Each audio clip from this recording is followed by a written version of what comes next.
I'm technically in the marketing organization at Microsoft, but as a marketer, I don't actually use our marketing automation system, but in order to do my job, I need information from our product telemetry systems. I need information from our finance systems. I need information from our customer support if I'm meeting a customer, all of those things. And we need to evolve to a point where I don't have to ask somebody in the finance department to give me those reports, or get somebody in the sales team to give me that. And so the reality is that with AI, how do you hit both of those? How do you democratize and give access more broadly across systems to people who need it, that's consistent? And then how do you also have the specialized workflow automated through AI for roles? I actually think there's a winner and a loser in this. The traditional power relationship between sales and marketing changes.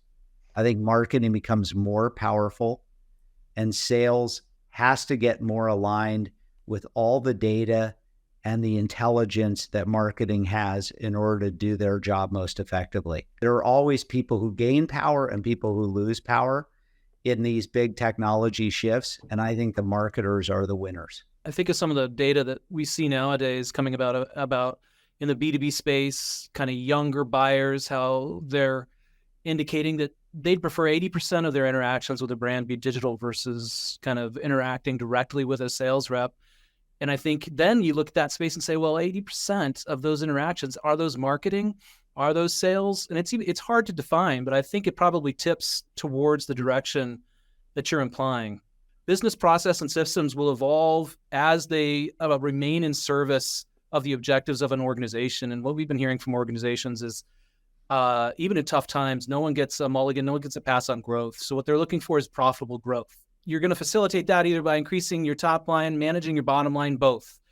So I think when we look at our systems that we're providing, the technology we're providing now, we're definitely looking at, well, how do we do both? How do we facilitate experience-led growth that allows for the blurring of lines, not only between marketing and sales, but also between marketing and sales and product and service? What are we doing now, and how is GenAI going to facilitate that execution?